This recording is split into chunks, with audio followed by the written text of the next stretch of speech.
правоверных. И они оставили ей часть воды. Поистине твой нрав превосходен, о посланник Аллаха. Заставлять своих приближенных пить нечистоты – это никак иначе не назовешь, кроме как актом превосходства. Оставлю вам этот хадис в переведенном виде, а то у некоторых вообще может закрасться сомнение, что я тут сижу перед экраном и выдумываю. Следующее чудо произошло в Сахихе Муслима в хадисе под номером 2039, когда Мухаммад с Джабиром бин Абдуллой и остальными копали ров вокруг Медины, а Мухаммад вдруг проголодался. Джабир пошел к своей жене и велел ей что-нибудь приготовить, потому что пророк голоден. Его жена смолола ячмень, а Джабир пошел и зарезал ягненка. Затем он пригласил пророка на обед, и тот всем копавшим объявил, что Джабир накрывает поляну. Кроме того, Мухаммад сказал не начинать печь хлеб, пока он не придет. И когда наконец все собрались, Джабир достал тесто, и началось самое интересное. «Фаахраджат ляху аджинатана, фабасака фиха вабарака». Мухаммад плюнул в это тесто и благословил его. «Thumма амада иля бурматина, фабасака фиха вабарака». Затем он подошел к котлу, плюнул в него и снова благословил.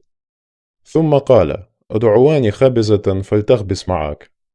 И затем приказал жене Джабира найти помощницу и испечь хлеба. Затем же все благополучно полакомились обедом с выделениями Мухаммада. Как, по-вашему, такое поведение должно характеризовать человека? Просто абстрагируйтесь от пропаганды, которую вам 24/7 с детства вливают в уши, и задайтесь вопросом, как такой человек может быть посланником Бога и лучшим из когда-либо живших? Вам не кажется, что в своем подобострастном рвении защищать бедуина 7 века с до небес раздутым эго вы являетесь адептами культа? Культа, в котором сам Аллах лишь играет роль абстрактного легитиматора, который, когда нужно, подкидывает удобный аят, оправдывающий раздираемого страстями Мухаммада. Ислам – это культ, в котором Мухаммад – это Бог, а вы, даже спустя 1000 лет после его смерти, по-прежнему его рабы.